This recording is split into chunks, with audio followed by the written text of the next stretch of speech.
예수께서 떡 5개와 물고기 2마리를 가지사 하늘으로 축사하시고 떼어 저희들에게 주어 무리에게 나누어 주게 하시니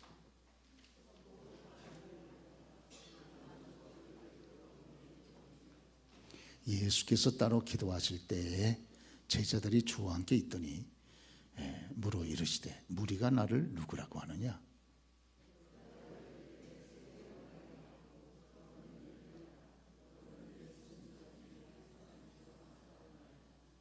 예수께서 이르시되 너희는 나를 누구라 하느냐?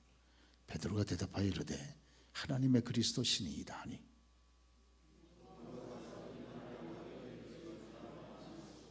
이르시되 인자가 많은 고난을 받고 장로들과 대제사장들과 서기관들에게 버림받으여 죽임을 당하시고 제3일에 살아나야 하리라 하시고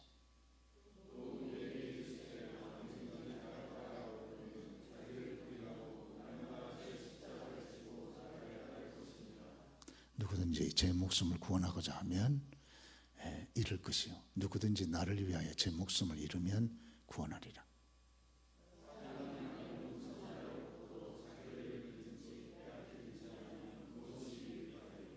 누구든지 나와 내 말을 부끄러워하면 인자도 자기와 아버지와 거룩한 천사들의 영광으로 올 때 그 사람을 부끄러워하리라.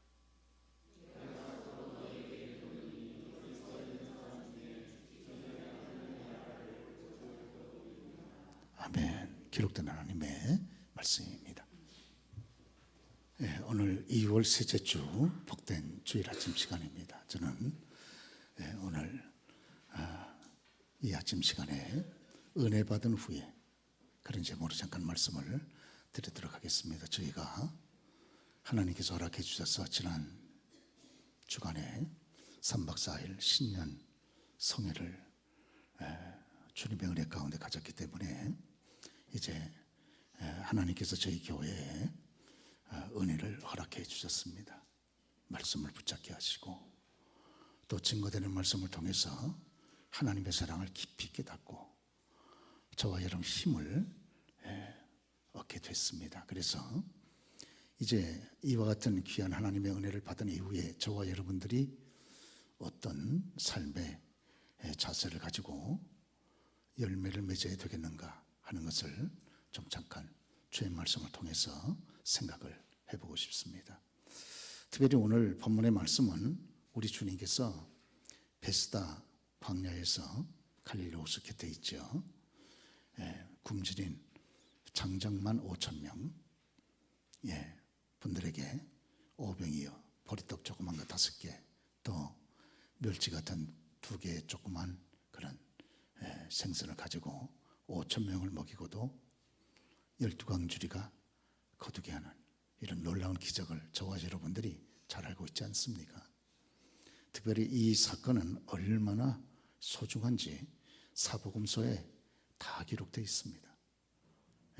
그래서 이 귀한 사건이 끝난 다음에 우리 예수님께서 어떻게 행동하셨는가, 어떻게 처신하셨는가 하는 것을 살펴보면 은혜 받은 이후에 저와 여러분도 어떤 자세를 가지고 우리가 살아가야 되는가 하는 것을 깨닫게 되는 것입니다. 우리 주님께서는 이 오병이어 사건을 다 마친 다음에 사랑하는 제자들을 먼저 재촉하여 건너편 베스다 들판으로 다시 배를 태워서 보냈습니다. 건너편으로 배를 태워서 주님이 재촉하여 그렇게 보내셨습니다. 그리고 난 다음에 예수님께서는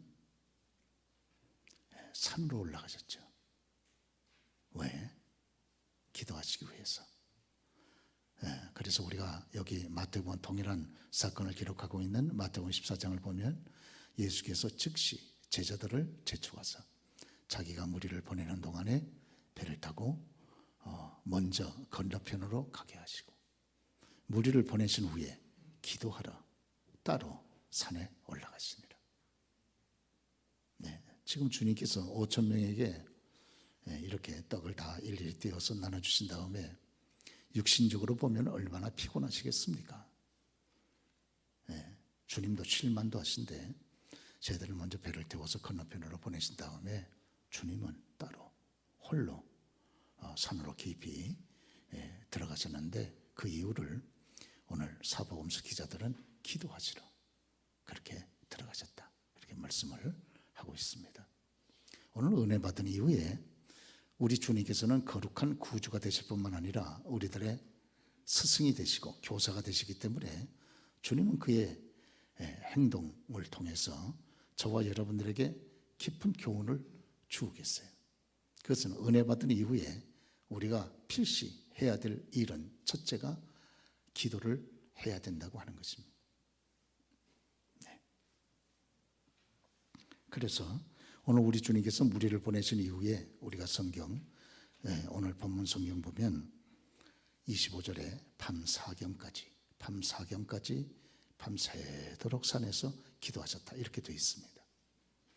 오늘 우리가 로마의 이 시간을 재는, 밤 시간을 재는 것이 제1경, 2경, 3경, 4경, 당시에 로마의 지배를 받고 있었으니까 1경 하면 6시에서부터 9시 3시간 간격으로 나누죠.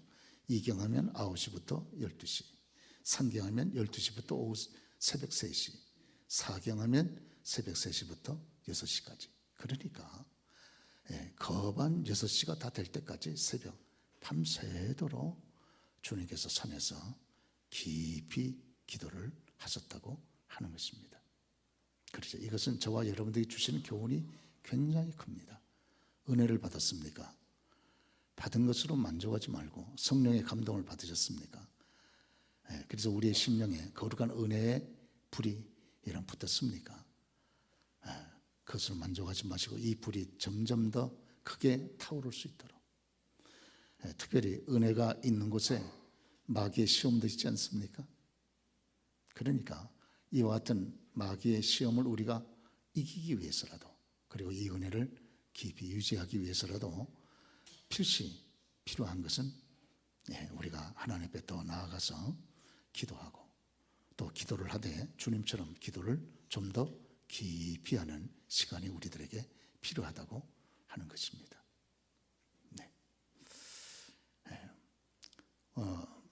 여기서 저희 한국에서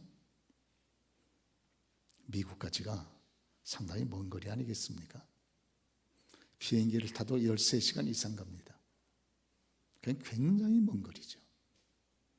그럼에도 불구하고 이렇게 멀리 있는 거리에 떨어져 있는 분들끼리라도 지금은 바로 옆에 있는 것처럼 얼마든지 서로 대화를 나눌 수 있고 교제할 수 있습니다. 왜? 전화가 있으니까. 또 요사이는 카톡이 워낙 잘 돼 있어가지고 카톡을 통해서 얼마든지 우리가 카톡 전화로 국제요금도 내지 아니하고 옛날 같으면 국제요금 다 내고 전화를 했을 텐데 얼마나 쉽게 이런 우리가 서로 대화도 나누고 교제도 나누고 서로의 소식을 알리고 여러분 안부를 나누지 않습니까? 오늘 이와 마찬가지로 저와 여러분이 살아가는 우리의 육신의 세계, 이와 같은 물질적인 세계와 하나님 세계는 전혀 다른 세계입니다. 하나님 세계는 영적 세계인데요, 이와 같이 전혀 다른 두 세계를 연결시키는 힘이 있습니다. 그래서 하나님 나라의 그 위대한 능력, 하나님 나라의 그 위대한 힘, 그것을 이와 같은 한정된 유한한 물질적인 세계에 살아가는 저와 여러분들이 끌어들일 수 있는 위대한 통로가 있다는 겁니다. 성경 그 통로를 기도라고 말씀하는 줄로 믿습니다. 그래서 이 땅 위에서 기도를 통해서 저 하나님의 그 위대한 능력, 그 위대한 역사, 그 위대한 기적을 우리가 기도를 통해서, 기도라고 하는 이 위대한 하나님이 우리들에게 말씀해 주시고 약속하신 그 통로를 통해서 우리의 곳으로 끌어들여서 이 땅 위에서 능력 가운데, 기적 가운데 풍성한 삶을 살아가는 분들이 많습니다. 성경이 그와 같은 기록에 대한 위대한 간증들이고, 그리고 이 땅 위에서 저와 여러분들이 또 그런 간증을, 체험을 가지고 살아가고 있지를 않습니까? 우리가 역대하 14장을 보면 유대 나라의 임금, 믿음의 임금이었던 아사가 그 유대 나라를, 구수 나라가, 아프리카의 구수가 쳐들어왔습니다. 그런데 당시에 아사의 임금, 유대의 아사 임금에게는 병력이 58만이에요. 그런데 그들을 쳐들어왔던, 공격해 들어왔던 구스의 이 세라는 그 병력이 100만 병력입니다. 그러니까 배가 많은 거죠. 육신적으로 보면 끝난 싸움이에요. 그렇죠. 미로만 붙여도 유대가 질 수밖에 없지 않습니까? 그럴 때 믿음의 임금 아사는 바로 이 위대한 하나님께서 그에게 약속하고 허락해 주신 믿음의 통로 기도를 활용한 거예요. 그는 전쟁이 벌어지는 마레다 골짜기에 그가 58만의 병력을 가지고 나갔습니다. 그러면서 기도했습니다. 그것이 바로 그 유명한 역대하 14장에 나와 있는 아사의 기도입니다. 이 기도 이후에 하나님께서 깊이 개입하셨고, 그리고 유대 나라가 생각 밖의 대역전극, 대승리를 여러분 얻었던 위대한 기록이 우리 성경에 지금도 여러분 나와 있습니다. 그래서 역대하 14장 11절 보면 아사가 그의 하나님 여호와 앞에 부르짖어 이르되 여호와여, 힘이 강한 자와 약한 자 사이에는 주님밖에 도와줄 리가 없사오니 우리 하나님 여호와여, 우리를 도우소서. 우리가 주를 의지하오며 주를 의탁하옵고 이 많은 무리를 치러 왔나이다. 여호와여, 주는 우리 하나님이시오니 원하건대 사람이 주를 이기지 못하게 하옵소서 하였더니 여호와께서 구스 사람들을 아사와 유다 사람들 앞에 치시니 구스 사람들이 도망가는지라. 갑절의 병력을 가지고 왔으면서도 100만이면 여러분 헤아릴 수조차 있겠습니까? 100만이면. 지금 여기 구갈동 인구가 다 해봐야 3만 명밖에 더 됩니까? 100만이면요 어느 정도 인구인지 우리가 짐작하기도 어렵습니다. 이 어마어마한 병력을 여기 아사는 하나님 앞에 기도함으로 인하여 하나님의 절대적인 그 권능, 절대적인 그 능력, 절대적인 위대한 기적을 그의 삶 속에 끌어들임으로 인하여 생각 밖의 대역전, 대승리, 위대한 하나님의 기적과 여러분 간증을 갖게 됐다고 성경이 기록을 해주고 있지를 않겠습니까? 여러분 가운데 D.L. 무디라고 하는 19세기의 위대한 전도자를 기억하고 계시는 분들이 계실 것입니다. 지금도 시카고에 가면 이 무디를 기념해서 그가 세운 무디 기념교회가 있고, 그리고 우리 보수신학 가운데에서도 복음주의 신학교 가운데 무디 신학교를 시카고에다 세워놓지 않았습니까? 그래서 참 거의 모든 학생들한테 장학금을 주어서 공부를 시키고 실력 있는 목회자들, 전도자들을 키우는 세계적인 명문 학교가 시카고에 있는 무디 신학교인데, 여러분 이 무디가 어느 날, 무디는 여러분 아시는 대로 초등학교를 졸업하지 못한 사람 아닙니까? 그러나 그가 예수를 믿은 다음에 하나님의 은혜를 받고 하나님의 능력 가운데 당시에 19세기에 100만 명을 전도했다고 하는 위대한 전도자죠. 무디는 신학교도 나오지 않았어요. 그럼에도 불구하고 위대한 하나님의 역사를 일으키지를 않았습니까? 무디가 한날 스코틀랜드에 휴양차 잠깐 갔습니다. 그런데 무디가 휴양차 스코틀랜드에 왔다고 하는 소식을 스코틀랜드에 있는 어느 한 교회가 휴양지인 그 지역의 교회 목사님이 들었어요. 그런 좋은 기회를 놓칠 수 없다고 생각을 해서 하나님께서 아마 우리 지역과 그리고 우리 교회를 축복하시려고 영적으로 무디를 보내셨는가 보다 해서 무디를 찾아가서 집회 요청을 특별히 드렸습니다. 그 요청을 무디의 삶의 그런 의미가 하나님의 복음을 전가하는 것에 있었기 때문에 육신적으로 피곤하여 쉬러 왔지만 집회 요청을 거절할 수 없어 그가 그 교회에 가서 집회를 했는데 생각 밖의 큰 역사가 일어났어요. 그래서 그 주민들도 기뻐하고 그 교우들도 크게 기뻐하고 있는데 무디만 별로 얼굴이 편치 않습니다. 한편 기뻐하면서도 한편 뭔가가 얼굴이 어두워요. 그래서 그 목사님이 여쭤봤습니다.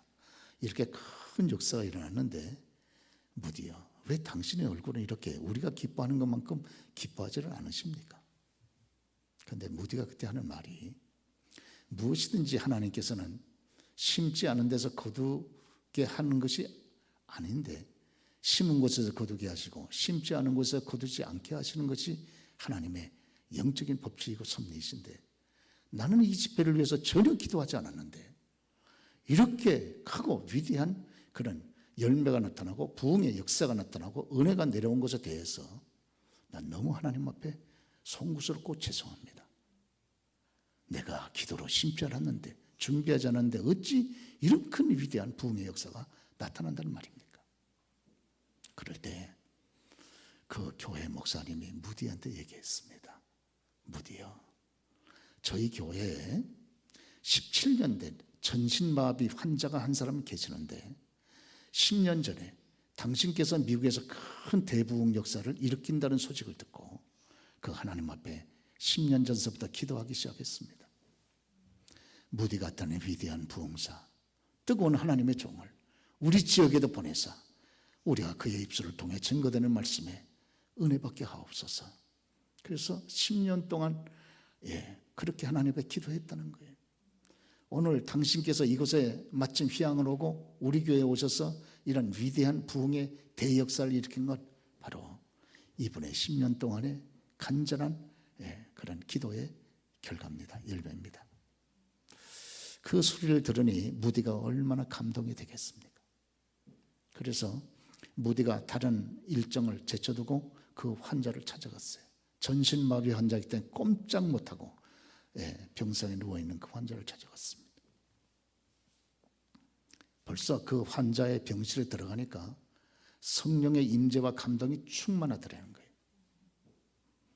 그래서 무디가 그의 손을 잡고 축복하고 그리고 물어봤습니다. 이곳에 은혜가 이렇게 충만하니 마귀가 자주 찾아오겠네요. 그러니까 그 환자가 여기 하나님께서 주시는 은혜가 이렇게 충만하니까 마귀도 자주 찾아옵니다. 마귀는 늘 찾아와서 자기한테 두 가지를 속살거린다는 거예요.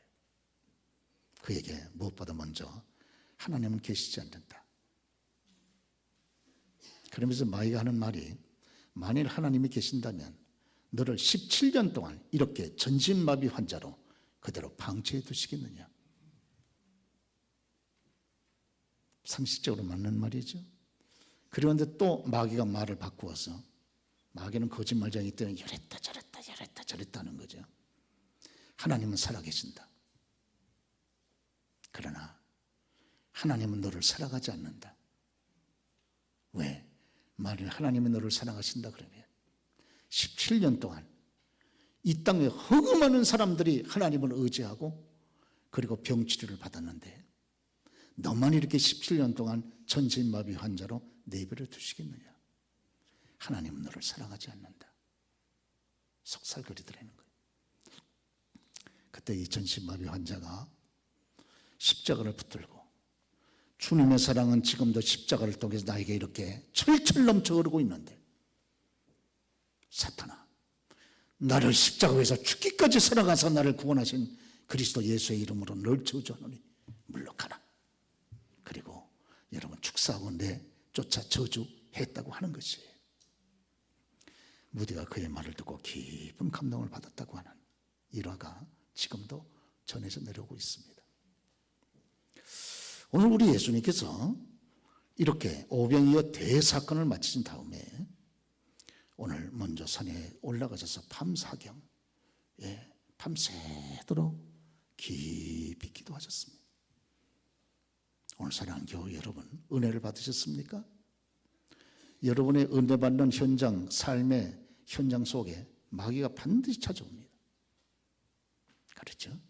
이것을 극복하고 이기기 위해서라도 반드시 우리가 주님의 위대한 본의 자치를 쫓아서 기도하시길 바라고, 기도하시되 짧게 기도하지 마시고 주님처럼 깊이 기도하시는 그런 저와 여러분 다 되시길 주로 축원합니다. 뿐만 아니라 우리 주님께서는 바로 제자들에게 바로 말씀하시기를, 사람들이 나를 누구라 하느냐. 그랬더니 제자들이 혹은 세례요한 혹은 엘리야, 가장 위대한 능력의 종들이었죠. 그리고 옛 선지자 가운데 하나라고 하더이다. 그 얘기를 들으시고 우리 예수님께서 제자들에게 그러면 너희는 나를 누구라 하느냐? 중요한 건 다른 사람들이 예수님에 대해서 어떻게 얘기하는 게 중요한 게 아니고 바로 제자들 너희들 자신은 나를 누구라 그러냐? 너희에게 있어서 나는 어떤 의미를 가지고 있느냐? 너희는 나와 어떤 관계가 있느냐? 나는 너희에게 어떤 존재냐? 나는 너희들에게 어떤 의미가 있는 존재냐? 주님께서 물어보셨어요. 그렇죠. 여러분, 예수님을 저와 여러분 믿지 않습니까? 예수님은 저와 여러분들에게 여러분들에게 어떤 존재입니까? 예수님은 저와 여러분 어떤 의미가 있는 분입니까? 그러시죠? 여기에 대해서 은혜 받으셨습니까? 분명한 대답을 하셔야 됩니다. 이 대답이 분명하지 않기 때문에 우리가 자꾸 흔들리고 조그만 시험이 들어와도 넘어지고 여러분 하는 것이 아닙니까? 네, 그때 다른 제자들은 침묵하고 있을 때 베드로가 썩 앞에 나서면서 주는 그리스도입니다. 주님만이 나의 유일한 구세주입니다. 그리고 주님은 바로 하나님의 아들, 바로 하나님이십니다. 그 당시의 분들은 예수님이 누군지 잘 몰랐어요. 오늘날도 예수님은 많은 분들은 4대 성인 가운데 한 분으로 여기질 않습니까? 예수님이 사람이라는 거예요. 그런데 베드로는 주님은 하나님의 아들, 바로 당신님은 이 땅에 육신의 몸을 입고 오신 바로 하나님 자신이시고 지금도 하나님이십니다. 지금도. 그렇게 고백을 했습니다. 그럴 때 예수님께서 얼마나 기뻐하셨습니까? 그러시죠. 바요나 시몬아, 이를 내게 알게 하신 분은 바로 하늘에 계신 내 아버지시다. 주님 마음 너무 기뻐하신 거죠. 이런 고백을 저와 여러분들이 지금도 할 때 우리 하나님이 얼마나 기뻐하시는지 몰라요. 제가 총각 시절에, 청년 시절에 저희 교회에 열심으로 주님을 섬기고 있을 때 학기도 아주 고단자가 한 분 나오셨어요. 저하고 여러 가지 얘기를 같이 나누는 중에 그분의 인상도 지금 제 마음에 뚜렷하게 있고 그분하고 대화를 나눌 때 그것도 뚜렷하게 있습니다. 그리고 그분이 하는 말씀을 듣고 제가 충격을 받아가지고 제가 교회에 어떻게 나오십니까? 네, 그럴 때 저는 제 마음의 기대감은 예수님을 믿고 그분을 섬기기 위해서 나옵니다. 이럴 줄 알았습니다. 그랬더니 저는 교회에 수양차 나옵니다. 이러시더라고요. 수양을 닦기 위해서 나오신다는 거예요. 지금도 잊을 수가 없어요. 그러면 수양 기간 다 지나면 여러분 교회도 떠나고 예수님도 떠나고 버리지 않겠습니까? 그러시죠? 오늘 저와 여러분이 집회를 하는 이유가 어디 있습니까? 그렇죠? 집회는 여러 가지 준비할 게 많습니다. 경비도 많이 들어갑니다. 예. 저희가 말씀을 증거하는 그 강사를 위해서 모든 준비를 다 하거든요. 이번에 강사 목사님 저는 처음 들었습니다. 저보고 목사님 교우들이 너무 잘해 주셔가지고 몸둘 바를 모르겠습니다 그러시더라고요. 몸둘 바를 모르시겠다는 게 본인의 표현에. 그러니까 막 교우들이 얼마나 잘해드리고 정성을 다해서 그분은 오직 말씀을 증거하는 일에만 전념할 수 있도록 하기 위해서. 이유가 어디 있습니까? 오늘요 이것은 저와 여러분들이 예수님에 대한 좀 더 정체성을 분명히 깨닫고 예수님 바로 이런 분이로구나 정체성을 분명히 깨닫고 그분을 확실히 붙잡고 의지하고 믿음으로 살도록 하기 위해서 이런 많은 여러분 비용을 투자하면서 이 정말 귀한 집회를 여는 것이 아닙니까? 그렇죠? 그리고 이 집회 영상이 벌써 유튜브를 통해 전 세계에 지금 벌써 다 퍼졌어요. 저희 교회가 후원하고 있는 선교사님들도 또 외국에 나가 있는 저희 교우들도 아마 이 영상을 지금 다 보고 계실 거예요. 우리 딸 친구 한 분은 저희 교회 영상을 소개해 줬더니 그 영상을 보고 너무 은혜가 돼가지고 영상을 소개해 줬다고 너무 감사해서 가리비 있죠, 가리비를 한 박스 보내왔더라고요. 어제 제가 늦게 들어가가지고 한두 개 집어 먹다가 이제 예배 마치고 가서 나머지 다 먹으려고 그럽니다. 다른 사람이 먹기 전에. 이 영상을 보고 우리 교우들도 은혜를 받으셨지만 그분들도 너무 감사하다고. 얼마나 감사하면 그냥 보고 끝나면 되잖아요. 그러죠? 그런데 수고 많으셨다고, 자기가 조그만 것이라도 보답하고 싶다고 가리비를 이만큼 잡수시고 싶으신 분들은 나중에 저한테 좀 조용히 얘기해 주세요. 그렇죠? 영국에 1875년에 영국에서 태어났던 그런 귀족 가문의 출신이죠. 여러분이 알고 계시는 버트란트 러셀이라는 분이 있습니다. 버트란트 러셀. 이분은 천재입니다. 벌써 7살 때 그렇게 어렵다고 하는 라틴어를 벌써 마스터해 버렸어요. 7살 때. 그리고 난 다음에 그 다음 뭘 더 공부해야 되지 고민을 했다 그럽니다. 책도 살아있는 동안에 서구 분석 철학에 아주 대가입니다. 책도 70권을 여러분 저작물을 남겼어요. 세계적인 저서를 70권을 남겼습니다. 그리고 노벨 문학상까지 받았습니다. 그러니까 더 이상 얘기할 게 없는 거죠. 그렇죠? 이런 세계적인 대철학자고 대학자고 천재에다가 노벨 문학상까지 받은 그 시대에 그런 위대하고 뛰어난 사람임에도 불구하고 그는 고대 헬라어를 전부 마스터해가지고 성경을, 신약 성경을 원문으로 다 그냥 다 읽으셨어요. 우리 목사님들도 다 읽지 못하는 그 신약 성경을. 그러면서도 그는 예수를 믿지 않았습니다. 그가 한번 영국의 불신자협회에 가서 강연을 했는데 그 강연을 전부 모아서 책을 만든 것이 많은 사람이 읽고 있는 나는 왜 크리스찬이 아닌가? 나는 왜 기독교인이 아닌가? 그 책입니다. 러셀은요, 그 많은 지식, 그 많은 인생의 경험, 자기가 알고 있는 그 위대한 철학, 그 많은 것을 가지고도 자기 목숨을 구하지 못한, 그래서 지금은 예수의 피로 죄를 씻지 못하고 지옥 가 있는 잃어버린 영혼이 되고 말았습니다. 오늘 사랑하는 여러분, 저와 여러분들의 가장 위대하고 귀한 일이 뭡니까?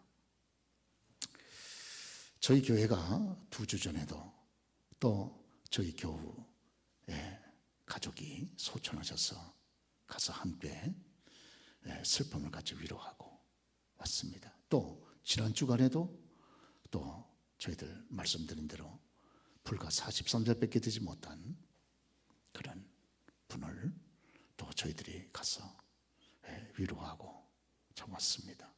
여러분, 야고보서가 우리에게 하신 말씀이 뭡니까?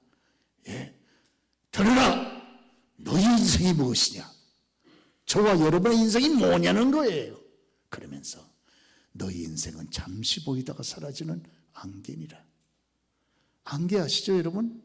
고속도로 달리다 보면 쭉 깔려 있는데 금방 사라져 버리고 말아요. 여러분, 짧은 인생의 가장 위대한 삶이 뭡니까? 우리가 과연 어떻게 살아야 되겠습니까? 벌써 40이야? 벌써 50이야? 내가 벌써 60이라니? 70이야? 여러분 가운데는 내 인생에는 60이라는 나이가 관계없다고 생각하셨던 분도 계실 거예요. 근데 벌써 여러분 환갑잔치 하셨잖아요. 이제부터는 60km로 달립니다. 이제 굉장히 인생이 빨라집니다. 이제 곧 칠순, 고이잔치 이제 곧 하실 거예요. 여러분요, 어떻게 사셔야 되겠습니까? 너희 인생이 뭐냐? 잠시 보이다 사라지는 안개라는 거예요. 이럴 때 저와 여러분들에게 있어 가장 여러분 귀한 일이 뭡니까? 이 땅 위에 짧은 인생의 나그네 길을 걸어가면서도 내 인생의 참 구주 주님이 누구신가 하는 것을 분명히 우리가 확신을 하고 그분을 의지하고 그분을 위해서 살아가는 것이 여러분 장차 천국에 들어가서 영생을 누릴 저와 여러분들의 가장 의미 있는 삶이 아니겠습니까? 믿습니까 여러분? 예. 오늘 그런 거로 예수님께서 저희들에게 말했습니다. 너희는 나를 누구라 하느냐 할 때 여러분 베드로 말이 주는 그리스도입니다. 이 땅에 저를 구원하실 유일한 분이십니다. 당신님이 아니면 제가 저의 죄와 저주를 어떻게 씻고 마귀의 저주에서 어떻게 벗어나고 지옥의 심판과 형벌을 어떻게 벗어날 수 있습니까? 주님만이 저를 구원하실 유일한 구주가 되십니다. 여러분 고백하지 않았습니까? 이 아침에 베드로의 고백이 저와 여러분의 모두의 고백이 되시길 주로 축원합니다.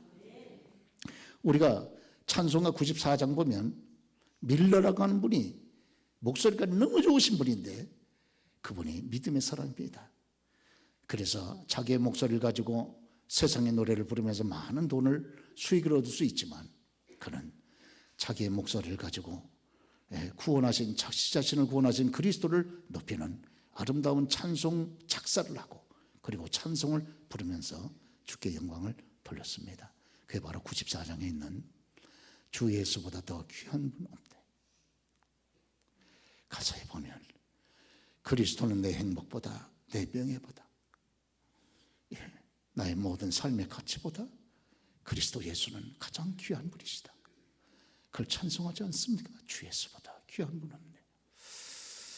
우리가 영상이 준비됐으면 강소 영상이 준비됐으면 요거 1절만 간단히 저분이 바로 밀러입니다. 밀러 자신이 작사를 하고 본인 자신이 집회에서 저렇게 찬송을 부르고 이런 겁니다. Yes, I have a dear mother, about 84 years of age, who will be watching this program over in Syracuse, New York, and it was many years ago. She found this poem written by Mrs. Rhea F. Miller, and she found it at a particular time of my life when we were going through some temptations and spiritual need, and she put this poem on the piano, and as I read it, I had to sing it. And this simple melody came to mind that morning. It's my testimony tonight. I'd rather have Jesus than silver or gold. I'd rather be His than have riches untold. I'd rather have Jesus than houses or lands. I'd rather be led by His nail-pierced hand. I'd rather have Jesus than men's applause. I'd rather be faithful to His dear cause. I'd rather have Jesus than worldwide fame. I'd rather be true to His holy name than to be the king of the vast domain, or be held in sin's dread sway. I'd rather have Jesus than anything this world affords today.